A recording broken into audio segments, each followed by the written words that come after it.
Welcome, everyone, to this Good Leadership Podcast. My name is Charles Good, your host and the president of the Institute for Management Studies.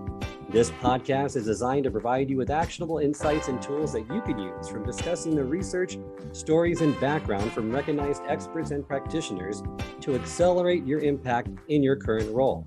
My goal is what we've discussed today will be immediately actionable and useful to you, and I'd love to hear your comments for this episode about what you're planning on implementing. I'm so happy today to be joined by Chester Elton, who is the #1 New York Times bestselling business author, organizational culture guru, employee engagement, and leadership expert. He is one of today's most influential voices in workplace trends. Chester spent the last 2 decades helping clients engage their employees to execute on strategy, vision, and values. He is also the co-author of multiple award-winning bestselling leadership books, including All In, The Carrot Principle, Leading with Gratitude, and Anxiety at Work. His books have been translated into more than 30 languages and have sold close to 2 million copies worldwide. Thank you so much for joining me today, Chester. It's a privilege to have you on the show.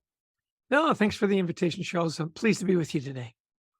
Love to start off each episode just talking about a little bit about your background. What got you interested in this field and the data and the research? And it's such a great research study and such a large study that you kind of used to build these insights for your books. So I'd love for you to kind of unpack that a little bit, talk about your background and what really made you passionate about this field of study. Sure. Well, as you and I have talked, the first thing you need to know is that I grew up in Canada, and therefore I am a diehard hockey fan. My team is the New Jersey Devils, and we are really good right now, which has been a long time coming. So let's get that out of the way.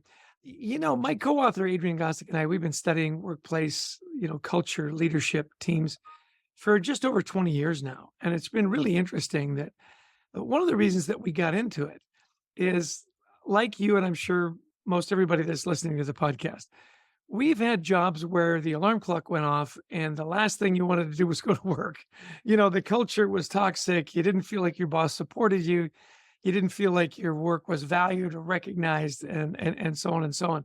So you contrast that to the really good jobs you've had, where you loved working for your manager, where you thought you were making a difference, and how that didn't just impact your work and the innovation you brought to work and the energy you brought to work into your customers, the ripple effect it had on you and your family and your community. So that's what really intrigued us. And I'll tell you that what was interesting, we started our research in and around recognition.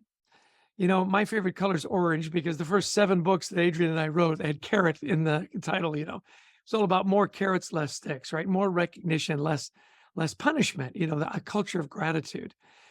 And as we started to then migrate into great cultures and great leaders and great teams, that common thread was always there. That was a key element of great leaders, was that they expressed gratitude, and they did it in a certain way, and people felt valued. So it's been a wonderful journey of research. We have a database of over 1 million engagement surveys that showed us that human side of business, that human contact, that need to be valued and appreciated was really key to all those great elements.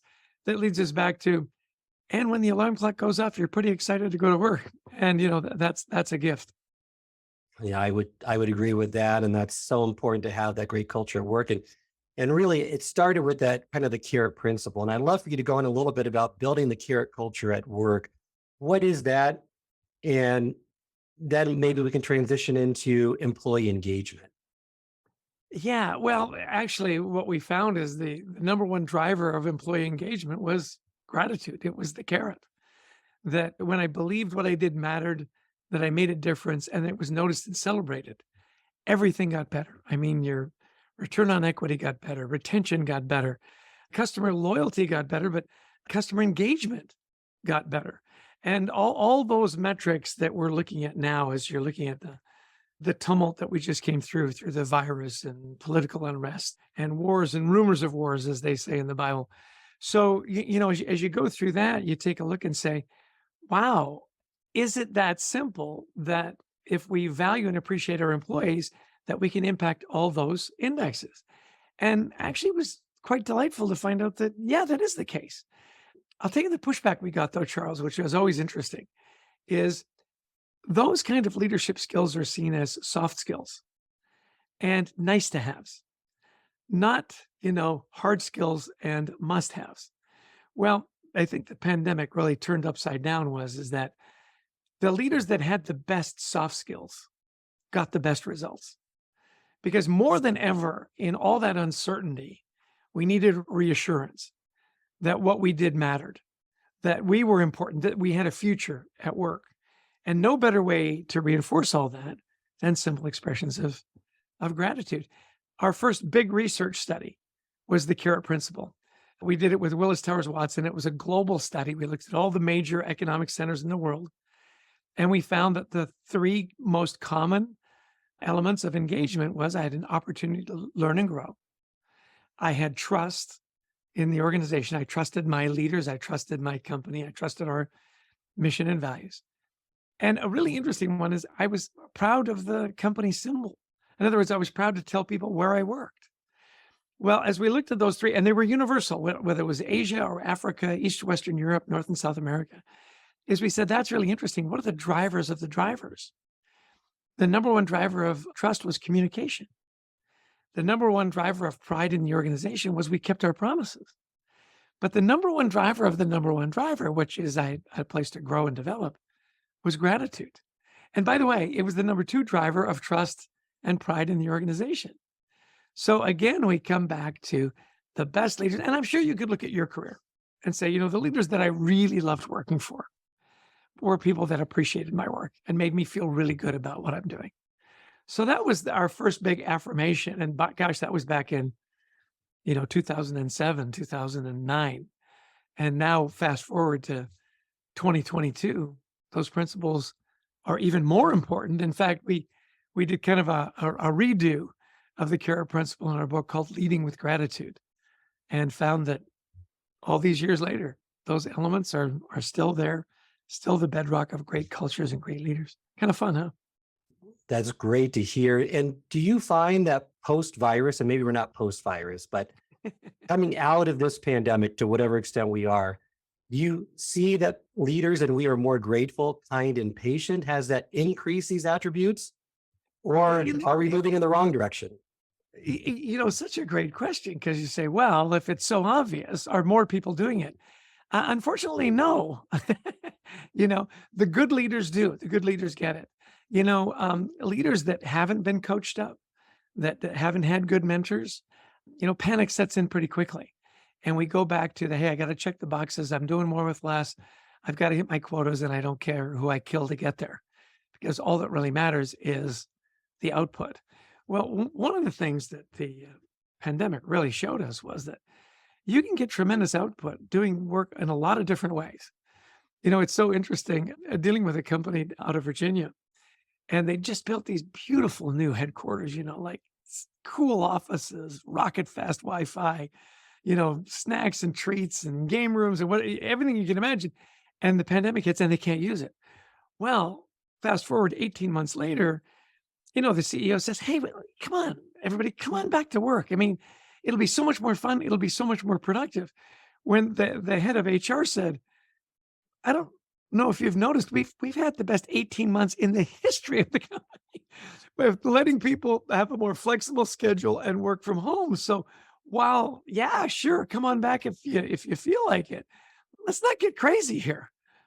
This formula is working. And so the ability for leaders to adjust and to be flexible, the war for talent is over, and talent won. So this idea that, flexible workplaces, that's the new currency. And if you really want to attract and retain that top talent, you've got to lead with more gratitude. You've got to lead with more empathy, more flexibility. And the companies that did that really well during the pandemic, they didn't just survive, they thrived, they flourished. And it was really a great lesson, I think. Yes, and I've seen it a lot with companies, and there's a distinction I like to kind of break down or go into, because I've heard this from other leaders as well. The difference between recognition and appreciation, because no one feels like they're overappreciated. I have never met anyone that says, you know what, I'm just too appreciated at this job. And really how I distinguish it is appreciation is really just valuing the person for who they are. Recognition, you need to moderate. It needs to be done in the right manner for the right types of things so that it holds the necessary weight. But many leaders, I feel, kind of put these two together and say, well, I'm just not going to recognize slash appreciate them because there's nothing to recognize them for. Well, but there's always a frequent need to appreciate your employees for who they are and what they bring to the table. Would you agree with that? Yeah, I think you're spot on. When we think of recognition, we think of the more formal attributes, like you say, the red carpet, the big dinner, the plaque, Right. the watch, whatever. Appreciation, and we interpret appreciation as gratitude, are those day-to-day things, usually cost you nothing, right? A few minutes of your time at most. And those are then become part of your daily rituals, your daily traditions. We've been experimenting a lot with this lately. A wonderful company up in Canada called FYI Doctors. And they've bought up a bunch of optometrist businesses and they've grouped them all together. And they have a wonderful ritual they call 10 and 10. And they take, they've got lots of optometrist stores and their doctors and so on. And they start every day for 10 minutes, just, hey, welcoming people to work, talking about the day, thanking them for showing up and bringing a great attitude. And then at the end of the day, wrapping it up and thanking them for another hard day's work and for their efforts and checking off all the things that went right. And you say, well, isn't that kind of contrived? And you go, absolutely. you know, and the more they did it, the more it became a tradition and not just something they did. It became who they are, with that culture of gratitude and appreciating each other. So I agree with you 100%. Recognition can often be, the ceremony and the stuff, whereas gratitude and appreciation, that's more the culture, that's more the emotional engagement that you're really looking for in great companies and great cultures. And there's a right way to do it and a wrong way to do it. And many leaders really haven't been trained on how to give it sincerely. And you give some tips regarding that I love for you to kind of share with our audience to help them to be more effective when they give gratitude. Yeah, we say do it now, do it often, be specific and be sincere, you know. So you do it now, I'll remember later in the team meeting or maybe at the end of the quarter, certainly at the end of the year, we have our year end bang. And of course you don't. You get caught up in stuff. I mean, we're humans, we're easily distracted. And so we say, look, do it now. Plus, from your, psychology 101 class in university, primacy recency. The closer the gratitude is to the behavior, the more likely it is to be repeated. I often like to use the example of the Super Bowl celebration for the coach. It's the Gatorade bath. But this idea that, if you were to see the coach 2 weeks later at the mall with his family and all of a sudden unleashed a torrent of Gatorade on him, it would have little to no effect. In fact, it would be embarrassing, right? At the end of the game, though, that's where it's meaningful. You get your gold medal right when the game is over. So do it now becomes really, really important. The do it often is where we get a lot of pushback. And like you say, Charles, I loved your example where you said, how many times at the end of the day have you gone home to your family and said, man, I got way too much appreciation today. So they're bringing me cakes and balloons and flax. And, here's a couple of tickets to Hawaii. I couldn't get anything done. I definitely have to work from home tomorrow.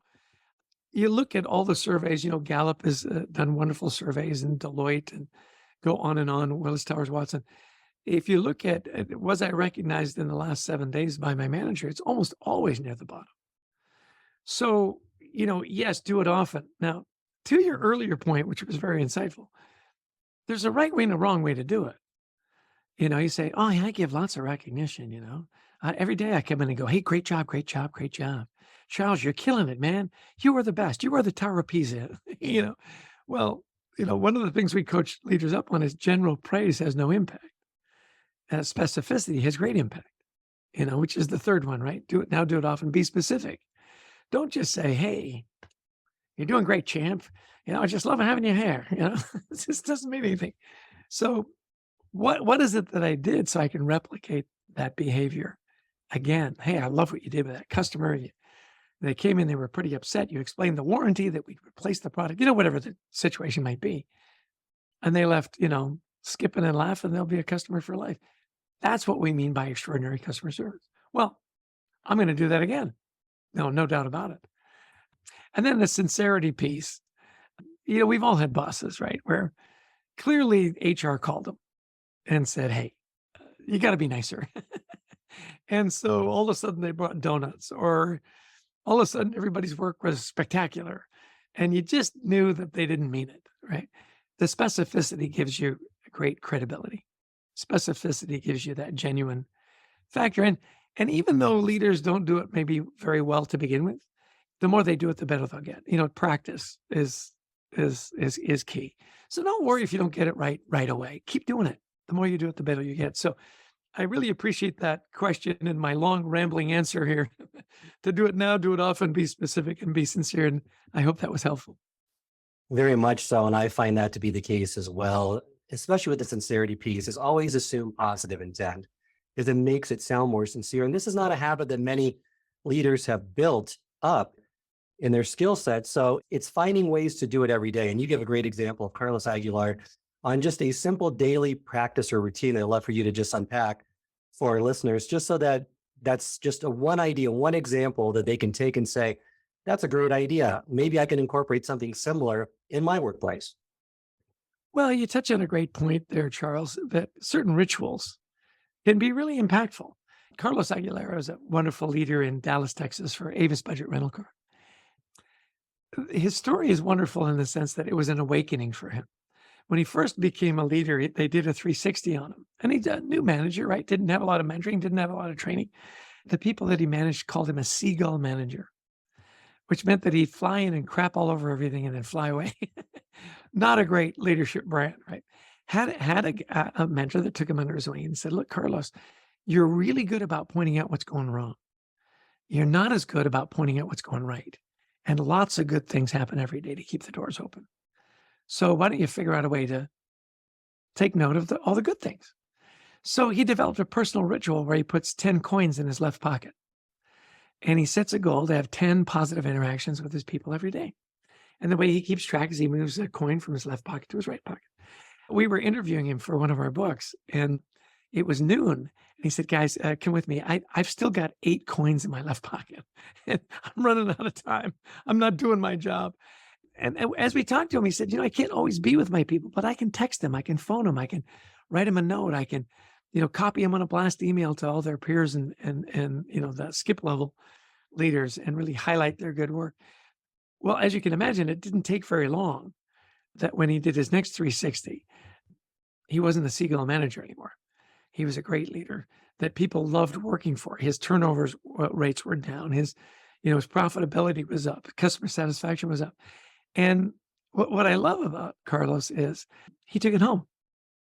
He said, these are great practices, and I would be a fool if I did all this good work at work and left it there. And so he takes it home, and it's a great challenge. He found out through a Harvard study that the ratio of a positive culture is 5 compliments to every criticism, 5 to 1. He said, what's my ratio with my wife? What's my ratio with my kids? What's my ratio with my neighbors? And that's the ripple effect of gratitude that I just so enjoy, that it goes far beyond work if you let it. Love that story. And I've incorporated something similar to that. I find myself, and I'm probably not the only one that has kind of a negativity bias that really kind of looks for the glass half empty instead of half full. So it's a great daily practice to incorporate to build more gratitude and the profound impacts it can have not only on your company, but also in your family and the most important people in your life. Now, what would you say to those individuals to say, okay, how is gratitude more than being nice? How can you stay demanding while also be grateful? Love for you to talk, just unpack a little bit of the story about Alan Mulally, how he's perceived as both, right? So you can have both. Oh, absolutely. It's not just Alan Mulally, at the Ford Motor Company. One of my heroes, by the way. If you want to read a great book, American Icon, How Alan Mulally Saved the Ford Motor Company. You've got Gary Ridge at WD-40, who recently retired, who, leads with tremendous amount of gratitude and gets extraordinary results. Ken Chenault, we got to talk to Ken Chenault, the CEO of American Express. I mentioned these 3, along with Indra Nooyi, by the way, who had just retired from Pepsi. These are leaders that got extraordinary results. And if you were ever to say to anybody that had worked for them or knew their stories, yeah, but that gratitude thing, didn't it make them kind of soft? Wasn't it easier for people to take advantage of them? Oh, guess again. You know, you know from the story of Ellen Mullally that they described Ellen Mullally with a spine of titanium. I mean, he got results. He was very demanding and had very rigid rituals and so on, and reporting structures and so on. And yet people loved working for him because when you hit those numbers, and he would help you get there, he never failed to celebrate. In fact, one of our great endorsements of our book, Leading with Gratitude, is Elton. He said, I love, love, love this book. And he left us a wonderful voicemail. And he said, I have always, whether it was at Boeing or Ford or my family, which I love, we have always led with gratitude. So, yeah, no, listen, you can be tremendously demanding. And think about your personal life, maybe those teachers that really pushed you, a coach that pushed you, a parent. Of course you wanted to perform. Was there ever any doubt that they were cheering for you, that they cared about you? No. And in fact, we loved them more because they pushed us and they made us better. You're absolutely right. And that myth, I think, I love to dispel it from everyone's mindset that you can't have both, because you can be incredibly demanding, but also be very grateful, and the results speak for itself. Before we end this episode, I love the story you had stated, either it may have been in one of your books or other podcasts, but just the impact that a company can have when it does it right, when it looks at this gratitude of taking care of its employees, that's going to impact in a positive way the customers and the community around it. And you talked about Texas Roadhouse, which I think many people are familiar with, but what they did during the pandemic that really differentiated their brand. Just extraordinary, and that wasn't a fluke, by the way. They had 20 years of building that culture. Ken Taylor, one of the great iconic leaders, I think, of our generation, always put the roadies first. You work at Texas Roadhouse, you're a roadie, because he worked at places where he worked really hard and had tremendous results and never got credit for it. And he kind of vowed to himself that he would never lead that way. So he already had the trust of his roadies. And so when the pandemic hit, now you got to understand the Texas Roadhouse, I mean, their whole experience is party in the restaurant. You come in, there's music and the smells and the line dancing and the peanuts on the floor and all that good stuff, right? So when the pandemic hit and all of a sudden you couldn't go into the restaurant, it was kind of like, well, wait a minute. That literally was 95% of their revenue. Only about 5% was takeout. So he got all his leaders together and he said, look, we got to figure this out. What do we do? So it was a party in the parking lot. They figured it out. And his mission, he figured out really quickly that all of a sudden, all kinds of people were out of work. Yeah, they were going to get some unemployment and some subsidies and so on. But how are you going to feed your families? And so they had these family packages for like $20, $30. And it was, if you've ever eaten at Texas Roadhouse, great food. And the rolls are crazy good, and they put these packages together. You could feed a family of 5, a family of 7 for like $30. And he said, our mission isn't just to stay in business. It's to feed America. Let's take care of each other. And well, when he got all these leaders together and these crazy ideas were flying around and they try them all, they had a farmer's market at one of their places in North Carolina. And the highway patrol guys at the local police department said, you got to let us know when you're doing this, because we're having like 5-mile backups into the highway. And they invited like the local florist, to come in. And it was so ingenious because it was service with a heart, 6 feet apart. Yeah. And who doesn't want to give their money and their loyalty to a company that says, we're in this together. It's as a community. Yeah, we're going to make a little bit of money. We're going to stay in business, and we're going to stay in business in a way that's going to keep your family fed, going to keep you happy. And when you come through that parking lot, we're going to have a little bit of a laugh together. Yeah, Ken Taylor, I can't tell you enough about when you've got, and demanding. Oh my gosh, are you kidding? I mean, and an example of fight in everything he did. He visited the stores. He talked to his cooks. He talks to his servers. He talked to the bartenders. He'd go out into the communities. Yeah. I'm glad you brought him up. I haven't talked about Kent for a while, and he's iconic. There'll never be another Kent Taylor. Well, leading with gratitude, treating your employees the right way, the restaurant industry during the pandemic lost millions. But as far as I know, Texas Roadhouse did its best to lose very little, if any, because he took care of his employees. And I'm glad you brought that up because that's a missing part of the story I just told. What was it, like 50 million? Or that number's probably high, but it was in the millions of restaurant workers lost their jobs. Not one of them worked for Texas Roadhouse. Not one. And if they didn't feel safe coming to work because they had aging parents or they had compromised spouses, he paid. They never took a dollar of government bailout money. And you know who was his inspiration for all of it? Alan Mulally. Wow. He got to spend some time with Alan Mulally in our leadership group. And when it hit, he goes, hey, we don't need their money. We can do this. That we're innovative. We're in this to win it. We care about each other. We're going to support each other. And I'm telling you, when people got the chance to come back to work, the stories were great. They'd welcome them back. They'd throw a party, And he said, people literally broke down and cried. They said, we've missed being at work so much. We've missed you guys. Now it's safe. We've got our masks. My parents are in good shape. Can't tell you what it means to me to come back and work, to earn all that money you've been paying me to stay home. I mean, the loyalty factor, just ridiculous. Just ridiculous. Now, you want a case study, you should read Made from Scratch. It's Kent Taylor's story of the improbable success of Texas Roadhouse. Adrian and I helped them write it, and we wrote it through the pandemic. All the things they did during the pandemic, it's a roadmap on how to handle a crisis. Wonderful. I'm looking forward to reading that. And that's such a powerful and inspirational story for all organizations on really how effective a leader can be if he leads with the right values. Absolutely. Before we end this episode, just wanted to leave our listeners with maybe one or two simple practices that they could all do to flex their gratitude muscle on a more frequent basis from the guru of gratitude. There you go, the apostle. I appreciate you. Yeah, develop your own personal little rituals. I've got a fun one. I carry around these little gratitude stones in my pocket.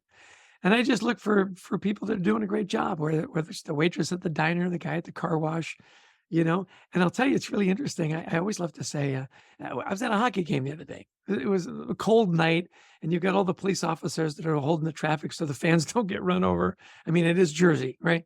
And I said, officer, I just want to tell you how much I appreciate it. I come to the Rock all the time, and you always keep us safe. So I've got a little token of gratitude for you. It's a little gratitude stone. And you'd think, Charles, I was giving him a Fabergé egg, right?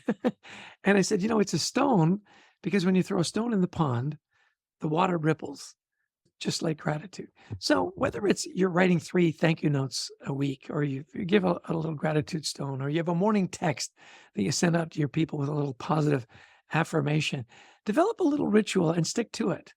My mantra every time I get up in the morning is be kind, be grateful, and be of service. Because I know if I can be in that mindset, I'm going to have a good day. Develop your own little rituals, and then find a family ritual that you enjoy. My wife and I have a great ritual at the end of every day. We say, what are your 3? Give me 3 things you're grateful for. And as you might guess, it's often many more than 3, because it causes you to reflect. And studies have shown that people that end their day in gratitude, they sleep a little better, they have a little deeper relationships, and their burdens are just a little lighter. So figure out a ritual to start your day and a ritual to end your day. A gratitude stone, thank you note. What are your 3? Are some that I help. And by the way, we've got a ritual you should adopt twice a month. We have a newsletter on LinkedIn called the Gratitude Journal with all these fun practices. It's free. And we would love you to subscribe. We love the ripple effect of gratitude. I hope that wasn't too salesy there at the end. No. Thank you, Chester. So appreciate that. Remind our listeners other ways in which they can reach out and get in contact with you. Yeah, thecultureworks.com. That's our website. Adrian's got a wonderful practice. He writes a weekly article for Forbes.com and LinkedIn. Between thecultureworks.com, LinkedIn, and Adrian's Forbes articles, you can find pretty much everything we're doing. Thank you so much for joining me today, Chester. Such a pleasure. You got it. This concludes this episode of the Good Leadership Podcast. You can send us your feedback at info@ims-online.com. If you'd like to subscribe, this podcast can be found both on Apple and Spotify and can also be accessed on the Institute for Management Studies website at ims-online.com. Until next time, remember, it's not what you know, but what you do consistently that makes a difference.